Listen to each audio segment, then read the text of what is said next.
ایک منظر کا تصور کریں، شدید گرمی کا دن ہے، زمین تپ رہی ہے، ہوا میں سانس لینا بھی جیسے مشکل ہو گیا ہے، لوگ بالکل بے حال ہیں، اور پھر اچانک آسمان پر ایک گہرا بڑا سا بادل نظر آتا ہے، اور لوگ خوشی سے چیخ اٹھتے ہیں، ایک دوسرے کو آوازیں دیتے ہیں کہ آؤ آؤ اس سائے کے نیچے آ جاؤ، اب ٹھنڈی ہوا چلے گی، بارش آئے گی۔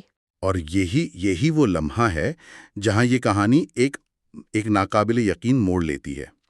وہ بادل جو نجات کی علامت لگ رہا تھا، وہ در حقیقت عذاب کا پیش خیمہ تھا۔ قرآن اسے کہتا ہے یوم الذلہ، یعنی سائے کے دن کا عذاب۔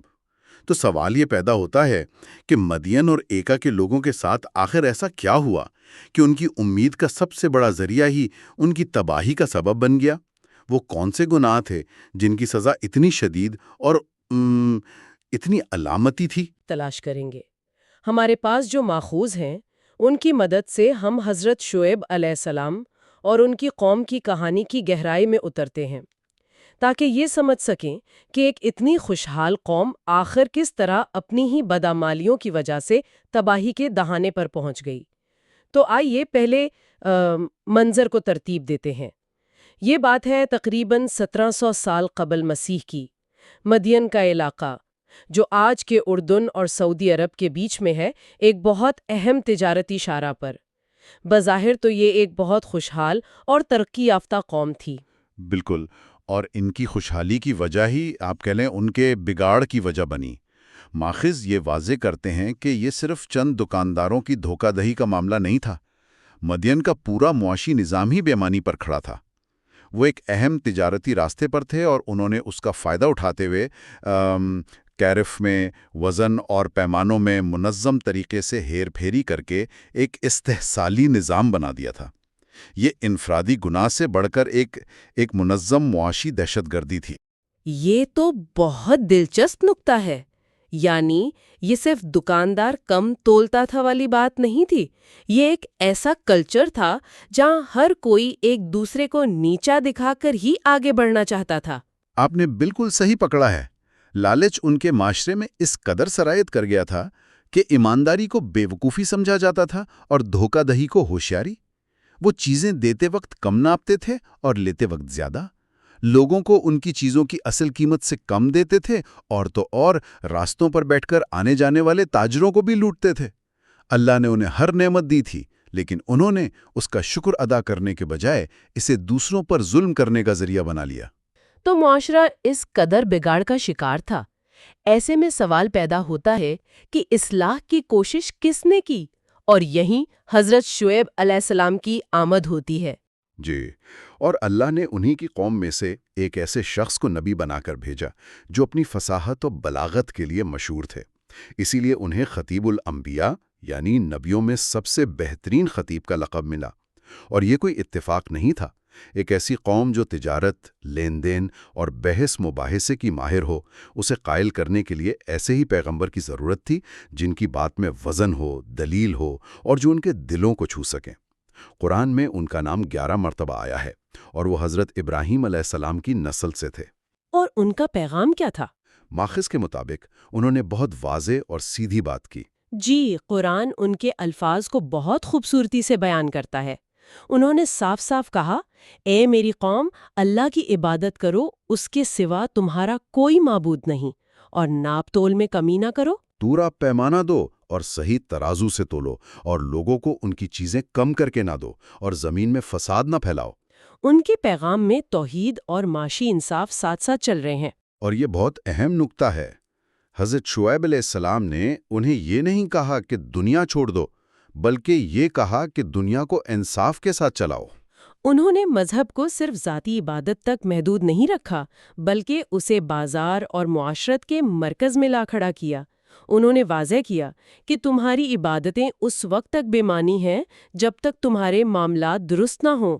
ظاہر ہے یہ بات ان سرداروں کو تو بالکل پسند نہیں آئی ہوگی جن کا پورا کاروبار ہی اس دھوکہ دہی پر چل رہا تھا۔ ان کا رد عمل کیا تھا؟ رد عمل وہی تھا جو ہر دور میں حق کے خلاف اسٹیٹس کو کا ہوتا ہے۔ جب حضرت شعیب کی باتیں لوگوں پر اثر کرنے لگیں تو سرداروں نے محاذ کھڑا کر دیا۔ انہوں نے راستے بند کر دیے تاکہ لوگ ان تک پہنچ نہ سکیں۔ دھمکیاں دیں، ان کا مذاق اڑایا، اور جو غریب لوگ ایمان لے آئے تھے ان کے دلوں میں شک ڈالنے کی کوشش کی کہ اگر تمہارا خدا سچا ہوتا تو تم امیر ہوتے، ہماری طرح۔ اور پھر ان کا وہ مشہور طنزیہ جملہ جو ماخذ میں بار بار دہرایا گیا ہے۔ انہوں نے کہا، اے شعیب، کیا تمہاری نماز تمہیں یہ سکھاتی ہے کہ ہم ان معبودوں کو چھوڑ دیں جن کی ہمارے باپ دادا عبادت کرتے تھے، یا یہ کہ ہم اپنے مال میں اپنی مرضی سے جو چاہیں وہ بھی نہ کریں؟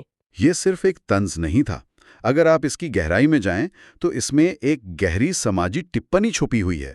وہ کہہ رہے تھے کہ تمہاری نماز کا ہمارے بازار سے کیا تعلق، تمہاری عبادت کا ہماری معیشت سے کیا لینا دینا ہے۔ یہ مذہب کو ذاتی زندگی اور معیشت کو ایک الگ خانے میں رکھنے کی وہی سوچ ہے جو آج بھی بہت عام ہے۔ وہ دراصل کہہ رہے تھے کہ ہمیں اپنے مال میں منمانی کرنے کا حق ہے، چاہے اس سے دوسروں کا حق ہی کیوں نہ مارا جائے۔ حضرت شعیب نے اس کا جواب کیسے دیا؟ انہوں نے اپنی قوم کو پچھلی قوموں کے انجام سے بھی تو ڈرایا تھا۔ جی بالکل، انہوں نے قوم نوح، قوم ہود اور قوم صالح کی تباہی کی یاد دہانی کرائی اور کہا کہ قوم لوط تو تم سے زیادہ دور بھی نہیں۔ یہ ایک بہت نفسیاتی دلیل تھی۔ وہ کہہ رہے تھے کہ تم جن تباہ شدہ بستیوں کے پاس سے گزرتے ہو ان سے عبرت حاصل کرو، لیکن ساتھ ہی انہوں نے امید کا دروازہ بند نہیں کیا۔ انہوں نے کہا، اپنے رب سے معافی مانگو اور اس کی طرف پلٹ آؤ، بے شک میرا رب بہت رحم کرنے والا اور بہت محبت کرنے والا ہے۔ یعنی وارننگ کے ساتھ ساتھ رحمت کی دعوت بھی دی۔ اور اسی دوران کہانی میں ایک بہت ہی غیر معمولی اور دلچسپ موڑ آتا ہے۔ ایک اور عظیم پیغمبر حضرت موسیٰ علیہ السلام مدین پہنچتے ہیں۔ جی، یہ پروفیٹک ہسٹری کا ایک زبردست کراس اوور لمحہ ہے۔ حضرت موسیٰ مصر سے فرعون کے خوف سے بھاگ کر آئے تھے، اور مدین چونکہ فرعون کی سلطنت سے باہر تھا، اس لیے یہ ان کے لیے ایک محفوظ پناہ گاہ تھی۔ وہ تھکے ہارے، بے سر و سامان مدین کے کنویں پر پہنچے۔ وہاں انہوں نے دیکھا کہ چرواہے اپنے جانوروں کو پانی پلا رہے ہیں، لیکن دو خواتین ایک طرف کھڑی انتظار کر رہی ہیں۔ یہ حضرت شعیب علیہ السلام کی بیٹیاں تھیں۔ حضرت موسیٰ نے ان سے وجہ پوچھی تو انہوں نے بتایا کہ ان کے والد بہت بوڑھے ہیں اور وہ مردوں کے ہجوم میں نہیں جانا چاہتی۔ حضرت موسیٰ نے بغیر کسی سوال یا کسی فائدے کی امید کے ان کی مدد کی اور ان کے جانوروں کے لیے پانی نکال دیا۔ یہ ان کے کردار کی مضبوطی کو ظاہر کرتا ہے۔ اس کے بعد وہ ایک درخت کے سائے میں بیٹھ گئے اور اللہ سے دعا کی، اے میرے رب، میں ہر اس بھلائی کا محتاج ہوں جو تو میری طرف نازل کرے۔ جب وہ بیٹیاں گھر گئیں اور اپنے والد کو یہ سارا قصہ سنایا تو حضرت شعیب نے حضرت موسیٰ کے کردار کی عظمت کو فوراً پہچان لیا۔ ان کی ایک بیٹی، جن کا نام سفورہ بتایا جاتا ہے، نے مشورہ دیا، ابا جان، انہیں اجرت پر رکھ لیجئے، کیونکہ بہترین ملازم وہ ہے جو طاقتور اور امانت دار ہو۔ یہاں رک کر سوچنے کی بات ہے۔ انہوں نے حضرت موسیٰ میں دو خوبیاں دیکھیں، طاقت یعنی جانوروں کے لیے پانی نکالنا، اور امانت داری یعنی اجنبی خواتین کی مدد کرنا اور پھر احترام سے ایک طرف ہو جانا۔ یہ وہ خوبیاں ہیں جو کسی بھی لیڈر کے لیے ضروری ہیں۔ حضرت شعیب نے اس مشورے کو سراہا اور حضرت موسیٰ کو ایک بہت ہی عزت والی پیشکش کی۔ انہوں نے کہا، میں چاہتا ہوں کہ اپنی ان دو بیٹیوں میں سے ایک کا نکاح تم سے کر دوں، اس شرط پر کہ تم 8 سال تک میرے لیے کام کرو، اور اگر تم 10 سال پورے کر لو تو یہ تمہاری طرف سے ایک نیکی ہوگی۔ یہ کوئی عام ملازمت کی پیشکش نہیں تھی، یہ ایک نبی کی طرف سے ایک مستقبل کی نبی کے لیے پناہ، خاندان اور تربیت کی پیشکش تھی۔ بالکل، ان 8 یا 10 سالوں میں حضرت موسیٰ علیہ السلام نے صرف بھیڑ بکریاں نہیں چرائی، انہوں نے خطیب الانبیاء کی صحبت میں رہ کر صبر، حکمت، دعوت کا طریقہ اور ایک خاندان کو چلانے کا ہنر سیکھا۔ یہ اللہ کی طرف سے ان کی نبوت کی ٹریننگ کا ایک اہم مرحلہ تھا، جو انہیں فرعون جیسے ظالم بادشاہ کا سامنا کرنے کے لیے تیار کر رہا تھا۔ تو ایک طرف حضرت موسیٰ کی تربیت ہو رہی تھی اور دوسری طرف مدین کے حالات بد سے بدتر ہوتے جا رہے تھے۔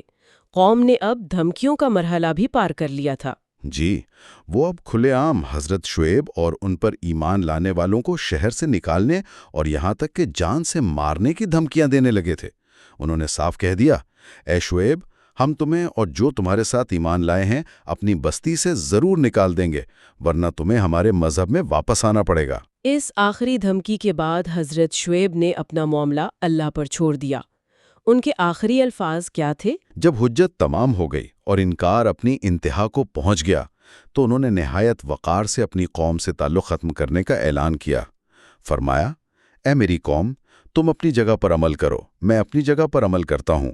جلد ہی تمہیں معلوم ہو جائے گا کہ کس پر رسوا کرنے والا عذاب آتا ہے اور کون جھوٹا ہے۔